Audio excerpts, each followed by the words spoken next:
하나님의 말씀 보겠습니다. 출애굽기 10장 21절부터 29절까지 보겠습니다. 출애굽기 10장 21절에서 29절.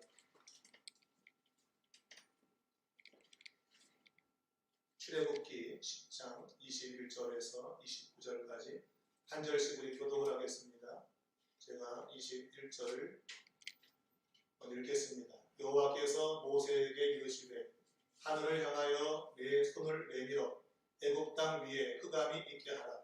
곧 더듬을 만한 흑암이리라. 모세가 하늘을 향하여 손을 내밀매 깜깜한 흑암이 3일 동안 애굽 온 땅에 있었어. 그동안은 사람들이 서로 볼 수 없으며 자기 처소에서 일어나는 자가 없으되 온 이스라엘 자손들이 거주하는 곳에는 빛이 있었더라. 바로가 모세를 불러서 이르되 너희는 가서 여호와를 섬기되 너희의 양과 적은 머물러 두고 너희 어린 것들은 너희와 함께 갈지니라. 모세가 이르되 왕이라도 우리 하나님 여호와께 드릴 제사와 번제물을 우리에게 주어야 하겠고 우리의 하늘도 우리가 함께 가고 한 마리도 남길 수 없으니 이는 우리가 그 중에서 가져다가 우리 하나님 여호와를 섬길 것이며 또 우리가 거기에 이르기까지는 어떤 것으로 여호와를 섬기는지 알지 못하느니라. 여호와께서 바로의 마음을 완악하게 하셨으므로 그들 보내기를 기뻐하지 아니하고 바로가 모세에게 이르되 너는 나를 따라가고 스스로 잠깐 가슴을 세워 그를 보지 말라. 내가 내 얼굴을 보는 날에는 죽으리라. 같이 읽겠습니다. 모세가 이르되 당신이 말씀하신 대로 내가 다시는 당신의 얼굴을 보지 아니하리이다. 아멘. 오늘 말씀의 제목은 참된 신앙은 대가를 지불해야 합니다 라는 제목입니다. 하나님이 모세를 세워서 하나님의 백성들을 애굽 땅에서 건져내려고 하십니다. 그러나 애굽 왕 바로가 모세의 말을 듣지 않습니다. 이미 그러한 상황은 하나님이 예상하셨고 그래서 그를 꺾을 재앙을 보내시게 되는데 그 재앙은 첫 번째 재앙인 나일강을 피로 만드는 그러한 재앙부터 시작해서 개구리, 이, 파리, 돌림병, 종기, 그리고 우박, 메뚜기, 그리고 오늘 본문에 나오는 재앙인 흑암의 재앙으로 이어지게 됩니다. 바로는 8가지 엄청난 재앙을 당하면서도 이스라엘 백성들을 내보내지 않습니다. 그럴 때 하나님께서 통상적인 방법, 모세와 아론을 바로에게 보내서 바로를 만나게 하고 그리고 하나님의 명령을 전달하고 만약 그 말을 듣지 않을 경우에는 이런 일이 있을 것이라고 하는 그러한 경고하는 이러한 일련의 절차 없이 갑자기 무서운 재앙인 흑암의 재앙을 내리시게 됩니다. 이 흑암의 재앙에 바로는 항복을 하게 되고 짐승을 제외한 이스라엘 백성을 내보내겠다고 협상을 하게 됩니다. 그런데 모세는 하나님께 희생 제물을 드려야 되기 때문에 짐승까지도 가져가야 된다라고 그 제안을 거절합니다.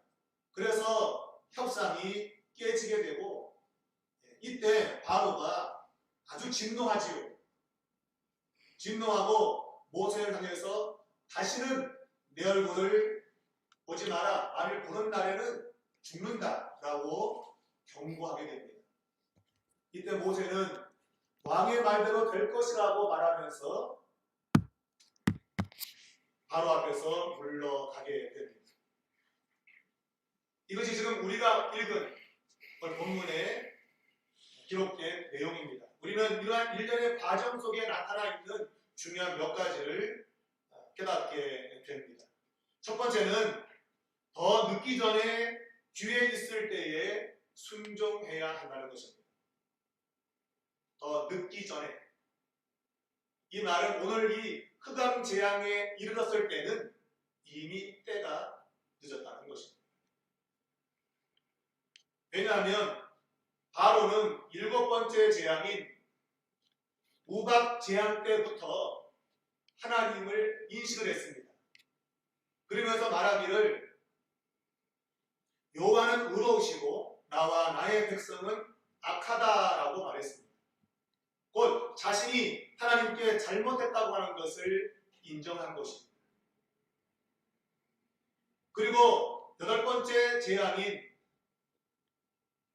메뚜기 재앙 때도 분명히 이렇게 말했습니다. 여호와와 너희에게 죄를 지었다. 이것은 표면적으로는 그가 하나님 앞에 회개하는 것처럼 보이지만 실상은 그렇지 않음을 우리가 알게 됩니다. 왜냐하면 하나님에 대한 인식을 가지고 있어서 불구하고 이스라엘 백성들을 내보내지 않기 때문입니다. 하나님을 인식하면서도 뜻을 돌이키지 않을 때, 이것이 하나님의 역사구나라고 하는 인식하면서도 하나님의 뜻에 순종하지 않을 때, 그럴 때 돌이킬 수 없는 그러한 재앙이 온다는 거예요. 쉽게 말하면 7번째 재앙, 8번째 재앙은 바로로 하여금 돌이켜서 이스라엘 백성들을 살릴 수 있는 마지막 기회였던 것입니다. 그런데 그가 그 기회를 차버린 것입니다. 이 흑암 재앙은 경고 없이 찾아오게 된 것을 성경은 밝히고 있습니다. 이전에 재앙을 내릴 때에는 하나님이 모세를 통해서 경고했습니다. 네가 만일 내 백성을 보내지 않으면 이런 재앙을 내릴 것이다. 사전에 미리 경고하면서 재앙을 내렸어요. 그런데 흑암의 재앙은 그런 경고 없이 갑자기 찾아온 것입니다. 우리 이런 걸 가리켜서 이례적이다라고 말을 하죠. 성경을 보면서 우리는 어떤 규칙을 따라가다가 갑자기 규칙을 벗어나는 것들이 있잖아요. 그렇죠? 그런 부분에 우리는 유념해야 됩니다. 왜냐하면 뭔가 똑같은 방향으로 가다가 갑자기 뭐가 달라질 때 거기에는 뭔가 성경 저자가 우리에게 강력한 메시지를 주고 있다고 하는 거예요. 그래서 그런 부분을 유념해서 봐야 됩니다. 성경을 볼 때도 꼭 그런 겁니다. 하나님이 일정한 방식으로 해오던 것을 갑자기 방식을 바뀌게 되면 거기에 뭔가 성경 저자가 말하고 싶은 것이 있다고 얘기해요. 흑암 재앙은 이전에 주어졌던 재앙과 달리 아무런 경고 없이 찾아왔습니다. 이 말은 이제 바로 왕에게 경고해봤자 소용이 없다는 겁니다. 이 말은 더 이상 기회가 없다는 겁니다. 하나님의 역사인 것을 알았는데 2번씩이나 그것을 말했는데 하나님은 의로우시다, 나와 내 백성은 죄를 지었다 2번씩이나 말했는데 그럼에도 불구하고 자신의 삶을 바꾸지 않는 불순종이 왔을 때 더 이상 이제는 그에게 경고할 가치가 없는 거죠. 왜? 경고해봤자 하나만 하거든. 안 들을 것이 뻔한 겁니다. 우리가 흑암 재앙을 받고 나서 바로가 이제 완전히 마음을 굳혀버렸죠. 하나님 그걸 아신 겁니다. 얘한테 2번의 기회를 줬는데 나를 알 수 있는 2번의 기회를 줬는데 그 기회를 발로 차버렸다고 하는 것은 앞으로 기회를 줘봤자 의미가 없다는 겁니다. 그래서 아무런 경고 없이 흑암 재앙이 오게 하신 겁니다. 흑암 재앙이 오기 전에 성경 우리에게 우박 재앙과 메뚜기 재앙이 왔다고 이야기를 하고 있습니다. 우박 재앙이 떨어지면서 들판에 있던 가축들이 많이 죽었습니다. 물론 농작물도 많이 피해를 입었죠. 그리고 연이어서 메뚜기 재앙이 왔을 때에 그래도 살아남아 있는 것들, 아직까지 좀 싹이 덜 나오고 땅 속에 좀 이렇게 좀 파묻혀 있던 것들, 그런 것들이 이제 나올 거 아닙니까? 그걸 메뚜기가 싹 쓸어버릴 것이죠. 남아있는 것을 완전히 쓸어버렸어요, 메뚜기가.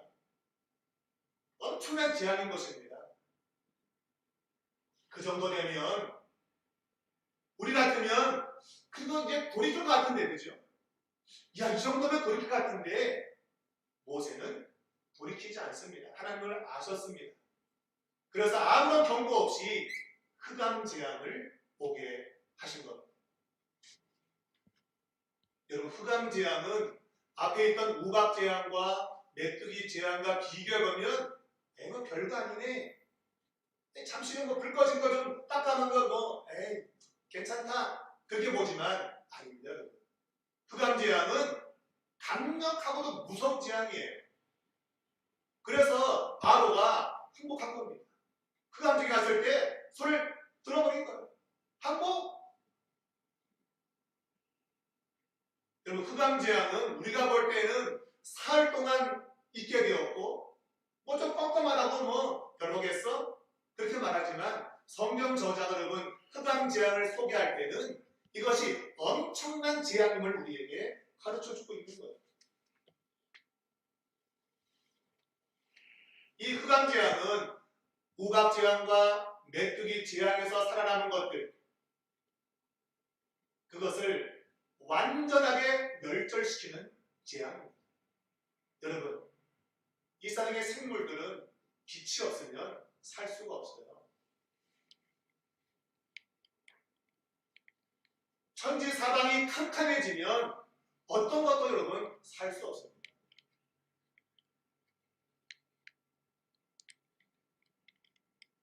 과학자들이 태양빛이 만일 가려워진다고 생각하면요, 지구는요 굉장히 동태가 되죠. 지금 이상적으로 지금 전 인류가 고통받고 있는 게 전부 그런 겁니다. 기후적 변화 때문에 어떻게 할 수가 없는 거예요, 인간이. 조금만 더워도 못 살고 조금만 추워도 못 살고 그런 거예요. 그것이 바로 이 흑암 재앙을 통해서 보여주고 있는 겁니다. 너는 이제 죽었다는 겁니다. 그래서 바로가 손든 겁니다.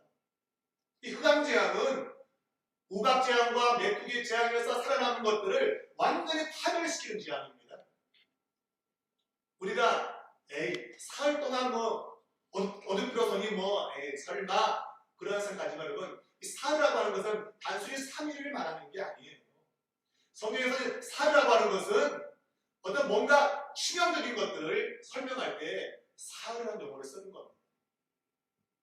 예수님께서 사흘 만에 부활하신 것 다 그런 의미인 겁니다. 완전히 죽었다는 겁니다. 사흘이라는 개념은 하루 이틀 사흘 그런 개념이 아니에요. 완전히 그 강도가 결정적인 걸 의미할 때 사흘이라는 용어를 쓰는 거예요.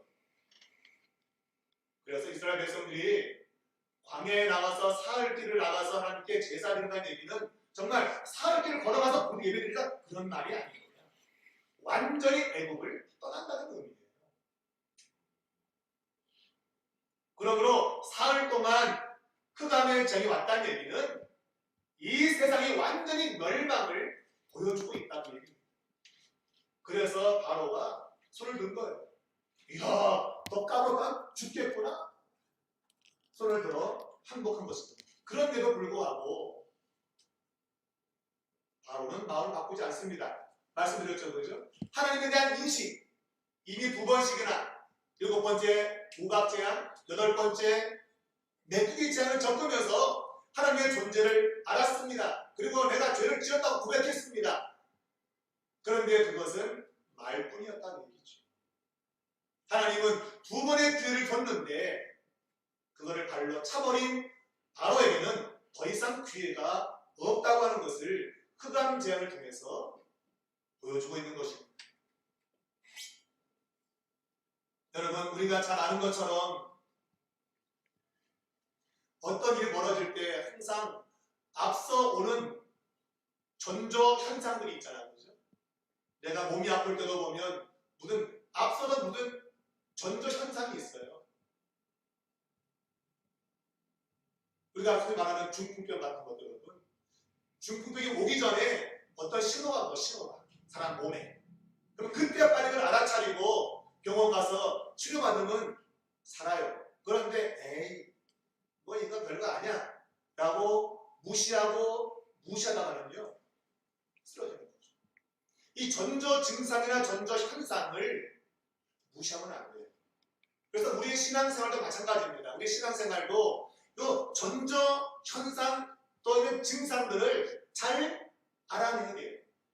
그래야 지금 내가 신앙이 병들었구나, 내가 잘못된 길로 가고 있구나 하는 것을 알고 고칠 수 있는 기회를 얻게 되는 겁니다. 근데 그렇지 않고 우연히 온 거야, 그냥 한번 온 거겠지 라고 하다가 흑암지향에 떨어지는 겁니다. 우리의 신앙으로 이것을 대비해본다고 한다면 흑암지향이라고 하는 것은 우리의 삶에 어둠이 찾아오는 거예요. 어둠. 우리 사람은 빛 가운데 살아야 됩니다. 그런데 어두워진다는 얘기는 삶이 나락으로 떨어지는 걸 가리키고 있어요. 이 말은 절망적이다는 얘기예요. 절망적이다. 앞이 캄캄하다는 얘기예요. 여러분 지금 대한민국은 앞이 캄캄한 지경에 사실 서 있는지 모르겠습니다. 코로나 사태 때문에 그런 것도 있겠지만 가면 갈수록 젊은 사람들이 일자리가 찾기가 어려워지고 있습니다. 아침에 뉴스를 보니까 그래서 젊은 사람들이 최대한 부동산인데 투자를 해가지고 자기 안전을 도모하려고 하는 그런 모습들이 지금 나타나고 있는 거예요. 왜? 앞이 캄캄하거든요. 그러니까 어떻게 지금 무슨 방법을 통해서라도 내 인생 좀 빛이 좀 비춰야겠다. 그래서 막 영끌이라고 하는 그런 것까지 막 용어가 나오면서 지금 그런 일들을 하고 있는 겁니다. 이거는 앞이 캄캄하다고 얘기해요. 이미 이러한 일들을 볼 수 있는 전조 증상들이 사실 있었다 그래요. 그런데 거기에 대비하지 못하고 코로나가 막 겹쳐오니까 이제 그것이 드러나게 된 것이죠. 지혜로운 사람은 어떤 현상을 보면서 이 현상 뒤에는 이런 것이 오겠구나라고 알아내는 거예요. 그리고 거기에 대한 대비책을 세우는 겁니다. 그러면 살아요. 바로 왕은 이미 우박재앙과 메뚜기 재앙 때에 야 이건 하나님이 하시는 거다라고 알고 내가 죄를 지었다고 말했어요. 그런데 그는 이스라엘 백성들을 보내지 않습니다.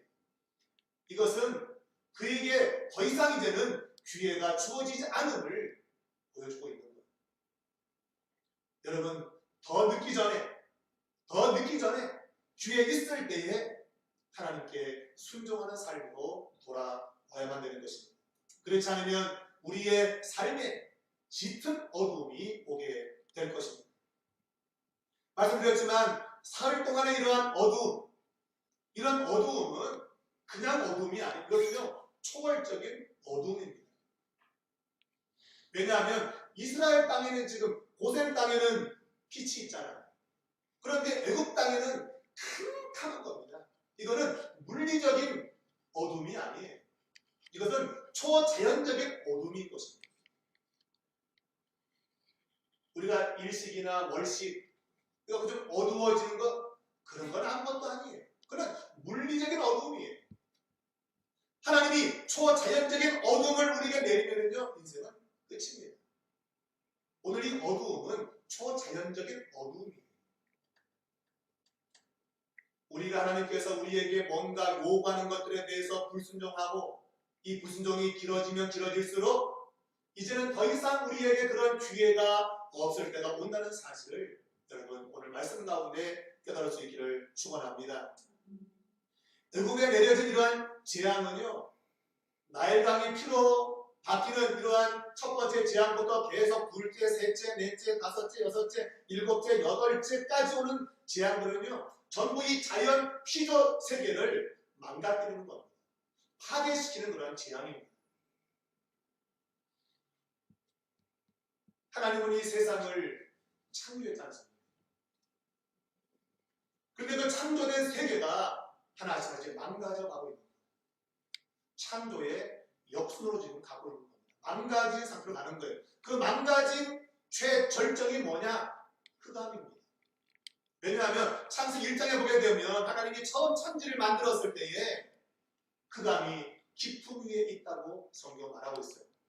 이것은 하나님이 첫째 날 빛이 있으라 하면서 그 빛이 세상에 들어오기 이전 상태를 가리키고 있는 겁니다. 그때가 바로 흑암의 시간이었다고 성경 말하고 있어요. 지금 이 창조의 과정이 거꾸로 가다가 이제 완전히 처음 상태가 된 겁니다. 흑암이 깊어진 그런 상태가 된 거예요. 성경에서 여러분 흑암의 상태는 어떤 상태인가 하면 질서가 없는 상태를 가리키고 있습니다. 하나님이 창조한다는 얘기는요, 뭘 만들어내는 그런 의미가 아닙니다. 창조에 대한 의미는 뭔가 하면 어떤 사물이 각자 제 자리를 찾아가는 겁니다. 그걸 질서를 만든다고 하는 거예요. 그리고 성경 보면 여러분 생물을 만든 다음에 하나님이 태양과 달과 별을 비추게 하는 거죠. 이게 질서죠. 만약에 생물 만들었는데 만약에 한 일주일 뒤에 태양 만들고 그러면 어떻게 살겠습니까? 풀떼기는 못 살죠. 만들어놔봤자 만들어만 하죠. 해가 있어야 살지 않습니까? 이거는 하나님이 창조라고 하는 그런 개념 속에는 질서를 잡아가는 것을 말하고 있어요. 뒤집어 말하면 심판은 뭐냐? 심판은 바로 질서가 깨지는 겁니다. 창조의 완성은요, 안식일입니다. 안식일은 모든 것이 제자리를 잡았다 그 얘기예요. 그래서 하나님이 쉬는 겁니다. 그날. 그러니까 6일째 인간을 만들고 창조가 끝이 아니고 마지막 7일째 이게 창조의 완성이에요. 그러니까 이 안식일을 중심으로 모든 것이 질서가 잡힌 겁니다. 그래서 여러분 질서가 어그러지는 것은 심판의 모습이라는 것이죠. 그래서 우리가 이 안식이라고 하는 이런 개념을 깨뜨리게 되면 이미 그것은 심판을 받고 있는 거예요. 그래서 우리가 하나님 앞에 예배하는 것, 하나님을 섬기는 이러한 일들, 이런 것이 질서가 안 잡히면 이미 우리는 심판 속에 들어가 있는 겁니다. 그래서 하나님이 안식일을 기억하여 거룩히 지켜라. 이게 뭔가 하면 그래야 너희의 삶의 질서가 유지가 된다는 거예요. 그게 바로 안식일 개념이에요. 이 안식일을 안 지키게 되면 모든 게 어그러지는 겁니다. 질서가 다 깨지는 거예요. 그래서 정상적인 삶이 이루어지지 않는 겁니다. 달리 말하면 우리가 하나님 앞에 신앙생활을 제대로 안 하면 내 삶의 질서가 깨지게 돼 있어요. 그거는 하나님 만들어 놓으신 법칙입니다. 그래서 내가 지금 내 삶이 뭔가 좀 정상적이 아니고 뭐 깨져 있다 싶으면요, 내 영적 질서가 깨져 있다는 사실을 알아야 된다는 거예요. 내 영적 질서가 깨져 있으면 내 삶은 다 깨지는 겁니다. 그래서 요한 3서에 보면 내 영혼이 잘됨 같이 내가 범사에 잘되고 강건하기를 원한다고 하는 말이 거기 있는 거예요. 영적 질서가 바로 잡혀야 우리의 범사가 잘 되는 거예요. 그 질서가 잡혔다 그 얘기예요. 근데 영적 질서가 깨지면 안식일을 지키는 이런 것들이 깨지면 삶이 무너지는 것이죠. 바로 그것이 어둠인 겁니다. 그게 바로 흑암인 것입니다. 그래서 여러분 기회가 주어질 때 놓치면 안 돼요. 하나님이 반드시 우리에게 기회 줍니다. 깨달아라. 내가 이거 보내줄 테니까 깨달아. 그랬잖아. 나중에 경고도 없이 망할 거야. 그렇게 말하고 있는 거예요. 그러면 여러분 내 삶에 어떤 좋지 못한 일이 생기면 하나님이 내게 경고 주는 것으로 알고 하나님을 섬기는 삶으로 돌아가시길 바랍니다. 두 번째는요, 주님이 아닌 세상을 의지하면 흑암이 찾아옵니다. 제가 첫 번째에 약간 언급을 했는데 이 재앙은 아까 말한 대로 삶의 질서가 깨지는 것들입니다. 그래서 내 삶의 질서가 깨지게 되면 내 모든 삶이 어둠에 떨어지게 되는 것입니다. 여러분 애국 사람들은요 이 태그라고 하는 이 존재를 영원히 불타오르는 존재로 생각을 했어요. 그래서 태양신을 섬기는 거예요. 그래서 지금도 뭐 이단들 가운데는 뭐 우리가 주의를 지키는 것이 뭐 태양신을 섬기는 거다 뭐 이딴 소리하고 여러분 그런 거 아닙니다. 그런 거 속지 마십시오. 말은 그럴듯 하죠. 아, 왜 옛날에 토요일 지키는데 왜 지금 일요일 지키나 이건 태양을 섬기는 태양신을 섬기는 무상 숭배가 들어온 거다 막 이러면서 막 우리를 혼란시키는데요. 여러분 그런 거 절대 아닙니다. 애국 사람들은 태양이 불타오르는 것이 영원할 줄 알았어요. 바로는 자기를 태양 같은 존재로 여겼습니다. 그래서 태양은 영원할 것이라고 생각했어요. 그런데 그 태양이 빛을 잃어버린 거예요. 어둠이 찾아온 겁니다. 여러분 이것은요. 이 세상 어디에도 절대적인 영원한 것이 없다고 하면서 우리에게 알려주는 겁니다. 태양이 빛을 잃은 것은 여러분 이것은 우리가 평소에 익숙했던 것들 야 이것은 영원할까라고 우리가 의지하고 있는 것들 그런 것들이 사라지는 것을 가르치고 있어요. 하나님 외에 내가 의지하는 것들은 여러분 어떤 것도 영원하지 않습니다. 오직 하나님만이 영원한 것. 이게 흑암재앙이 우리에게 가르쳐주는 겁니다. 여러분 태양이 영원합니까? 근데 고대 사람들은 영원하다고 생각했어요. 근데 지금 과학자들은 저 태양이 그렇게 오래 못 간다는 거예요. 저렇게 타다가 이제 끝날 때가 온다는 거예요. 그래서 인공태양을 만들어야 되느니 뭐 지금 그렇게 과학자들이 논의하고 있을 정도입니다. 그리고 다른 행성을 찾아야 된다고 해. 태양이 꺼지면 다 죽거든요. 지금은 과학이 발달해서 지금 그걸 알아냈지만 과거에는 타오르는 태양은 영원히 타오를 거라고 생각한 거예요. 아니라는 것입니다. 흑암재앙은 우리에게 하나님 외에 어떤 것도 영원한 것이 없다. 오직 하나님만이 영원하다는 사실을 우리에게 가르쳐 주고 있는 겁니다. 그러므로 우리의 삶에 어둠이 오지 않기 위해서는 하나님을 내 삶의 중심에 둬야 됩니다. 이런 개념을 우리에게 가르쳐 주신 분이 바로 예수님이지 않습니까? 예수님께서 말씀했습니다. 그 말씀하시기를 나를 따르는 자들은 더 이상 어둠에 다니지 않을 것이다. 여러분 나를 따라다니는 사람들도 어둠에 있지 아니하고 생명의 빛을 얻을 것이다. 이 생명의 빛이라고 하는 것은 바로 영생의 개념입니다. 영원하다고 해요. 주님을 따르지 않는 사람, 하나님을 따르지 않는 사람에게는 영혼이 없습니다. 그냥 끝인 것이죠. 그들에게는 잠시 비친 것처럼 보이는 것들이 있지만 그러나 그것이 꺼져간다는 거예요. 언젠가는 끝이 온다는 얘기예요. 그러나 예수를 따르는 사람에게는 생명의 빛이 있어서 어둠 가운데 다니지 않는다는 거죠. 그러니까 예수는 그분 자신이 내가 세상에 빛이라고 하는 겁니다. 그게 요한복음 1장에는 빛이 세상에 왔을 때 어둠이 좋아하지 않는 거죠. 바로 애굽의 그 어두움이 이스라엘의 그 구생 땅의 빛과 달라진 거죠. 계속 어둠에 머물기를 좋아하는 거예요. 바로 그것이 바로의 마음이었고 애굽 사람들의 모습이었다고 얘기해요. 계속 어둠에 있기를 좋아하는 거예요. 정말 살려면 빛으로 가야 되죠. 빛으로 안 간다고 얘기해요. 그러나 빛으로 나오는 자에게는 생명의 빛이 주어지는 겁니다. 그래서 지금 주께서 우리를 초청하는 거예요. 이 세상은 곧 어두워질 테니 영원한 빛이 있는 내게로 오라고 초대하고 있는 겁니다. 우리는 그것을 전도라고 해요. 영원히 있는 빛으로 오라고 초대하는 거예요. 여러분 하나님 외에는 어떤 것도 영원한 것이 없습니다. 그래서 요한일서 2장 16절 이하에 이렇게 말하지 않습니까? 세상에 있는 모든 것이 육신의 정욕과 안목의 정욕과 이생의 자랑이니 다 아버지께로부터 온 것이 아니요 세상으로부터 온 것이다.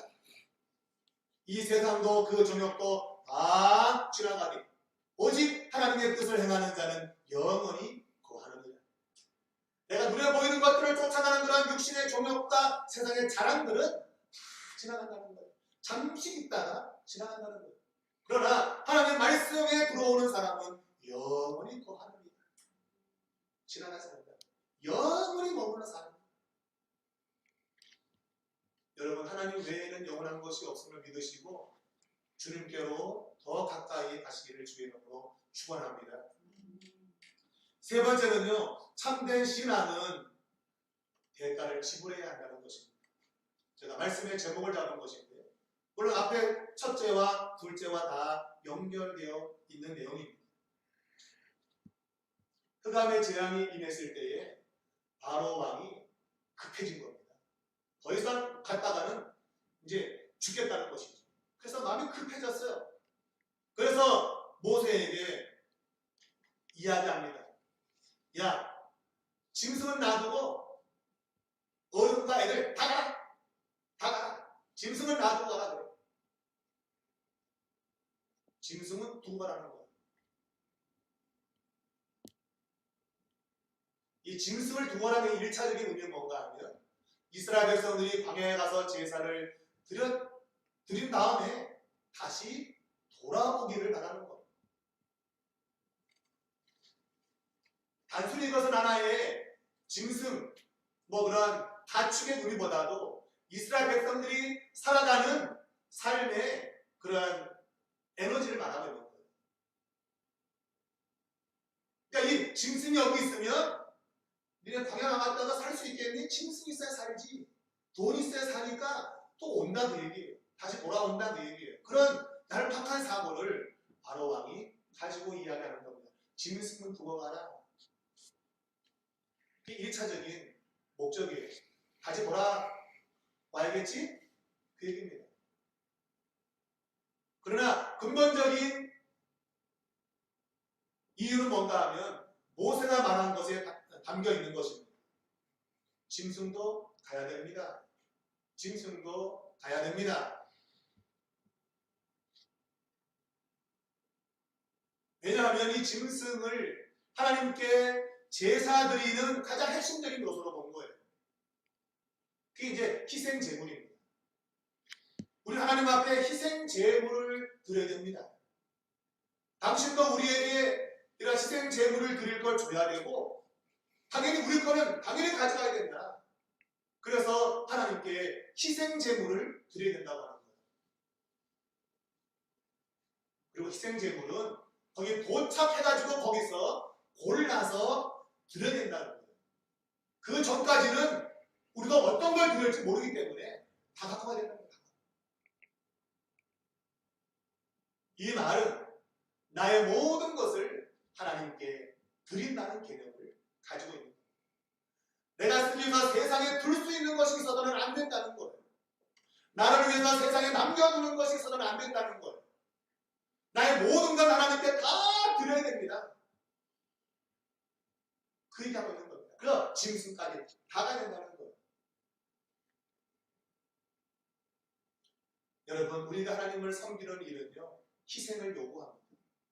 근데 우리는 희생하지 않고 하나님을 섬기려고 해요. 희생하지 않고. 내가 교회 다니면서도 여러분, 신앙은 희생하는 겁니다. 우리 기독교는 근본적으로 십자가의 정신이에요. 십자가는 나를 죽이는 겁니다. 희생입니다, 희생. 희생이 없는 기독교는 존재하지 않아요. 근데 많은 사람들이 교회 다니면서 희생 안 하고 갑니다. 그냥 편하게 그냥 즐기고 소수의 사람만 희생을 해요. 여러분, 오늘 모세의 답변 속에는 참된 신앙은 희생의 대가를 지불해야 된다고 하는 것을 알려주고 있는 거예요. 내 모든 소유에서 하나님께 드려야 된다는 겁니다. 나의 것을 하나님께 드리게 되는 것이 참된 신앙이라고 해요. 내 걸 하나님께 드리지 않고 신앙생활 하겠다? 그러면 참된 신앙이 아니에요. 알면서 그냥 달라? 그 신앙 아니에요. 하나님께 내가 무엇으로 보답할까? 내가 무엇으로 하나님께 드릴까? 내 모든 것 주께로부터 왔으니 내가 무엇으로 주님께 드릴까? 이게 참된 신앙입니다. 바로는 짐승은 두고 가라 말합니다. 이거 아깝잖아. 이거 두고 가야지. 뭘 갖다 바쳐 이거. 두고 가 이거 그냥. 그리고 돌아와서 즐겨. 이게 있으면 즐길 수 있잖아 내 인생을. 즐겨. 근데 모세는 아닙니다. 우리는 하나님께 희생을 해야 됩니다. 희생 제물을 드려야 됩니다. 우리의 소유의 하나님께 드려야 된다고 강력하게 말하고 있습니다. 여러분 참된 신앙은 대가를 지불하는 거예요. 물론 십자가의 값없이 우리가 은혜를 입어서 구받았어요. 그러나 이것을 깨닫는 사람마다 전적으로 희생의 길을 걷는 겁니다. 누구든지 나를 따라오려거든 자기 십자가를 지고 나를 따라와라. 이런 희생을 요구하시는 거예요. 많은 그리스도인들이 우스갯말로 십자가를 등에 져야 되는데 십자가를 목걸이 만들어가지고 달랑달랑 폼재면서 간다는 거죠.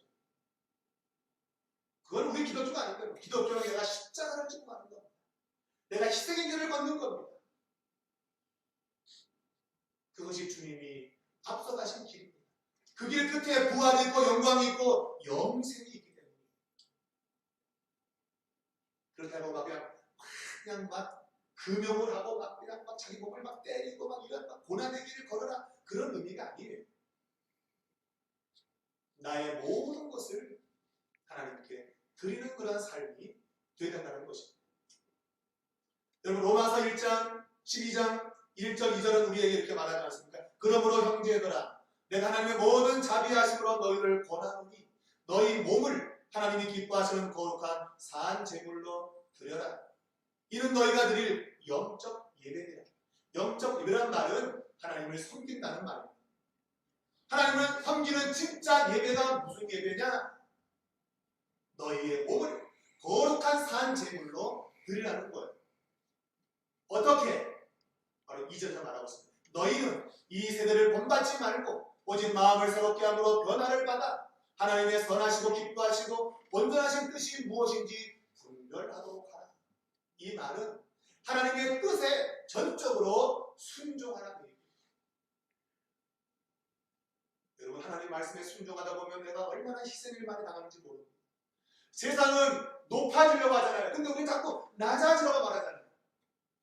여러분 내가 낮은 자리에 가는 걸 희생하는 거예요. 남들은 대접받고 하는데 우리는 거기서 발을 닦아줘야 돼요. 희생하는 겁니다 여러분. 그것이 주께서 우리에게 말씀하고 있는 거예요. 모세가 지금 모든 짐승 다 갖다 바쳐야 됩니다 하나님께. 이런 의미입니다. 대가를 지불하는 거예요. 참된 신앙은 나의 모든 걸 하나님께 드리는 겁니다. 우리가 마음을 새롭게 하고 하나님 말씀을 따라 산다는 것은 희생이 당연히 와야 되는 겁니다. 내가 하고 싶어도 여러분 못하지 않습니까? 나를 희생시키는 겁니다.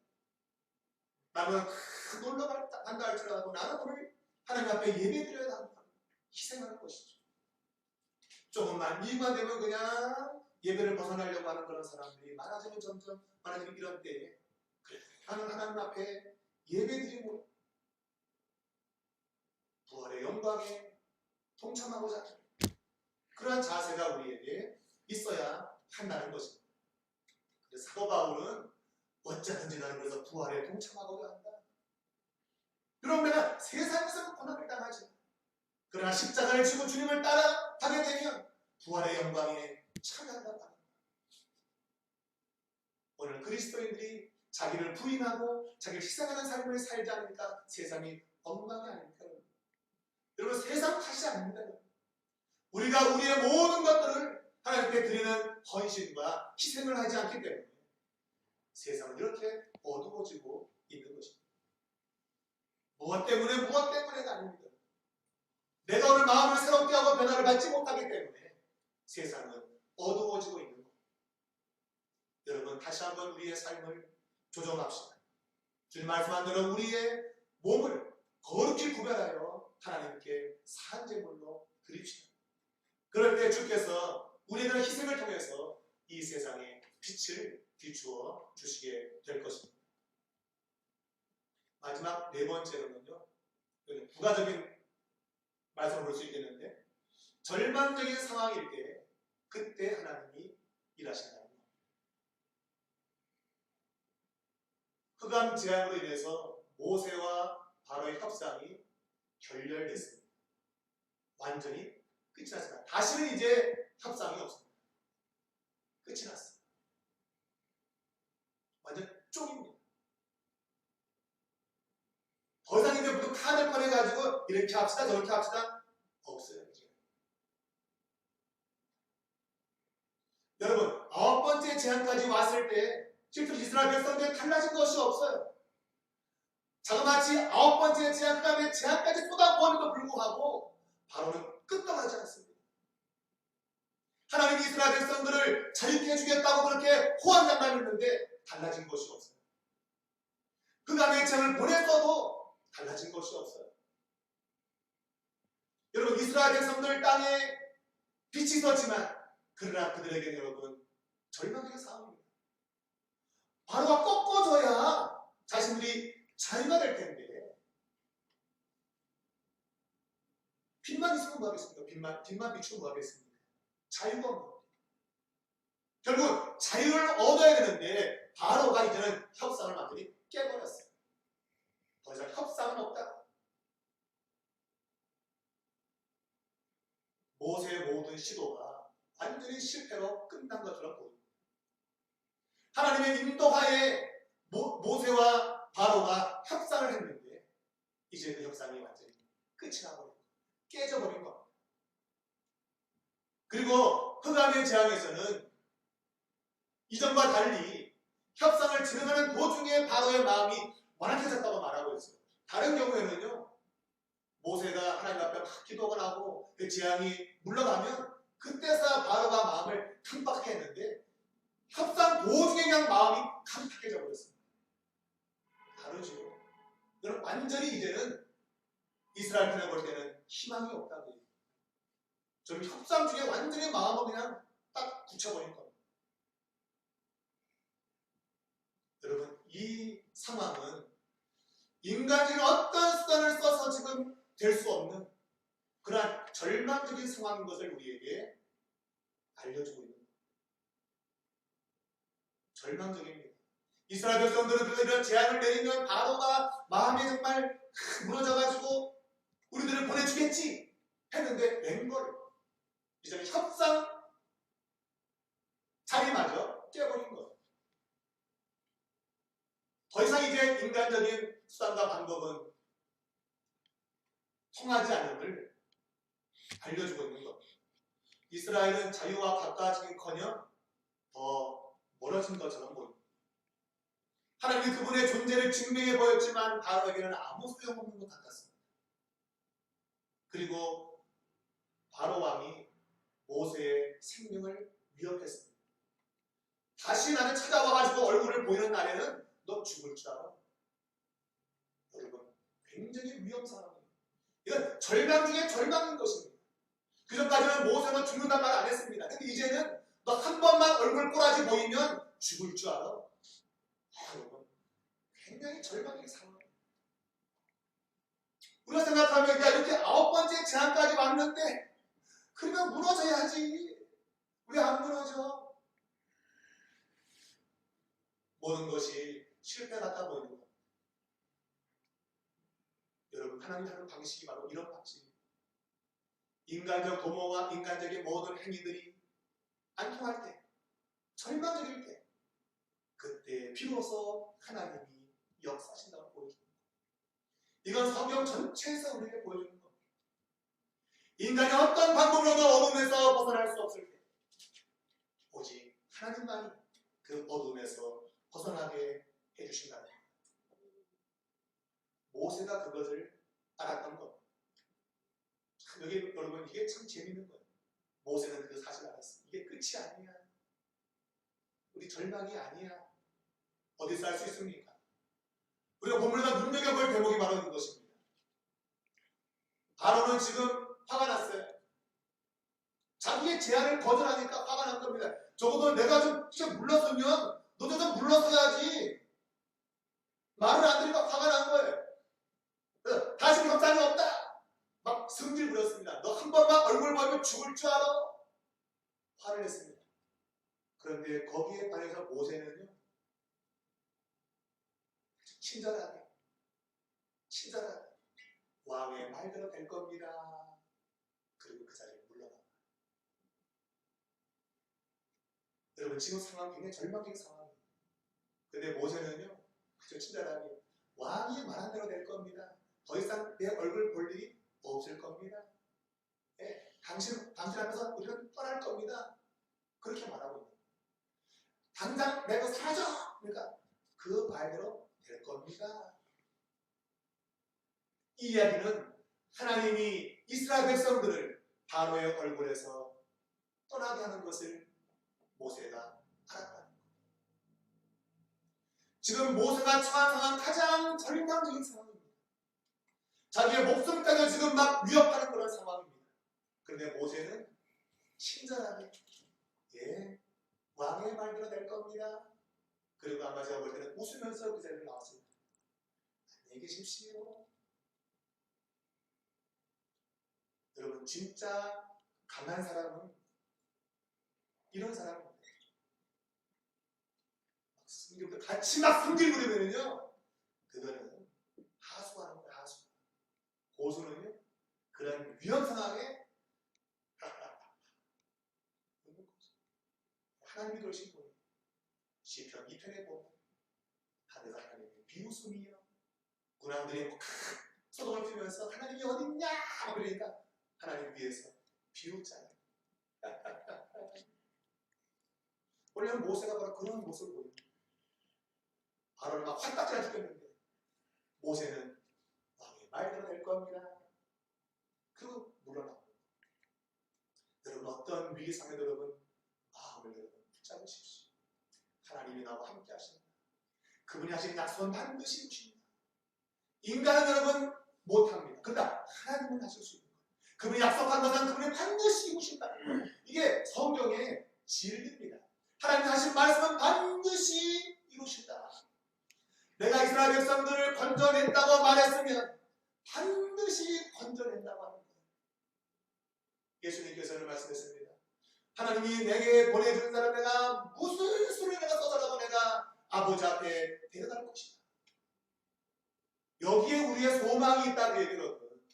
환경 바라보고 푹 바꾸려가지고 될까 안 될까 여기에 소망이 없어요. 그러나 하나님의 약속의 말씀에는 소망이 있다 이거예요. 9번째 재앙까지도 바로와 함께 마음을 강하게 해서도 이제 10번째 재앙이 떨어지게 되면 빨리 나가라, 꺼져라, 내 얼굴 보지 마라 하고 보낸다는 겁니다. 그러니 여러분, 절망적인 상황이 왔다고 느껴지게 될 때 그때가 하나님의 때인 줄 믿으시고, 성경 계속해서 우리에게 이것을 알려주고 있습니다. 여러분, 요한계시록을 펴보시기 바랍니다. 요한계시록을 펴보면은 하나님의 사람들이 고통당하는 걸, 환난을 당할 때 하늘로부터 주님이 백마를 타고 군대를 거느리고 땅으로 내려오는 모습을 보여주고 있습니다. 이 땅에 많은 사람이 순교를 당하고 죽임을 당하고 고통을 당하는 그런 환난 속에 있을 때, 도무지 희망이 없다고 느껴지는 그때 하늘로부터 주님이 백마를 타시고 그의 군대를 거느리시고 이 땅에 내려오는 모습을 그리고 있습니다. 여러분, 지금 상황이 많이 어렵습니다. 힘듭니다. 그러나 여러분, 절망적이라고 느껴지는 그때 하나님은 일하실 겁니다. 문제는 우리의 믿음이에요. 우리가 주님을 신뢰하고 끝까지 말씀에 순종하고 나간다면 때가 되면 하나님이 역사하신다는 겁니다. 그러니 여러분, 절대로 입으로 원망이나 불평하지 마십시오. 도리어 웃으면서 하나님이 하시겠구나 그렇게 말하신다고 한다면 하나님은 약속하신 것을 반드시 여러분의 삶 속에 이루시게 될 줄로 믿습니다. 이것이 성경이 우리에게 요구하는 믿음인 겁니다. 상황 보지 말고 하나님의 약속을 붙들라는 것입니다. 9번째까지 안 되어도 마지막 한 번의 역사가 남아 있다는 것입니다. 그것이 펼쳐지게 될 때 우리는 하나님 앞에 구원을 받고 다시 영광의 자리에 서게 될 것입니다. 여러분의 모든 삶이 하나님을 신뢰하는 삶이 되실 수 있기를 주님의 이름으로 축원합니다.